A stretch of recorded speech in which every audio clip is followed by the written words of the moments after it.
কাজ কতটুকু দিছে? তো ভাই ধরো না একটু করি। তুমি এখানে কেন করতেছো? এটা এখানে না কাটবা, এখানে কাটো। এখানে ধরি এইভাবে টুকরা করো, তো এনে তোমার কাজ সুন্দর হবে। তুমি এগুলো কি কাজ করো? তোমার কাজ আমি দেখে কিভাবে দিয়েছি, তুমি কিভাবে করতেছে? হ্যাঁ, তোমার এগুলো কি দেখা হয় না?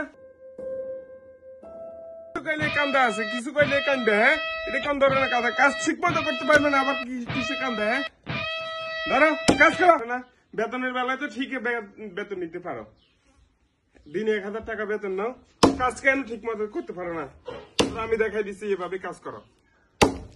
ধরো এইভাবে। গরিবের কি জ্বালা, আল্লাহ করে গরিব বানাবি করে। এই সমস্ত গুলো আমরা কাজ করলে বলে কাজ করি না। মালিক দেখেন আমরা আসিয়া খালি শুধু মারে আর বেতন দেয় না, আর শুধু বকের। আমরা তো ঠিক মতো কাজ করি কিনা দেখছেন নি? তোকে আমাকে দুঃখ বোঝা না, গরিবের দুঃখে কে বুঝবো? যে উপর আল্লাহ একজন আছে, হে শুধু তাই দিছে, বলকরা লাডাল দিছে, গরিবের দুঃখে বলকরা বোঝা না।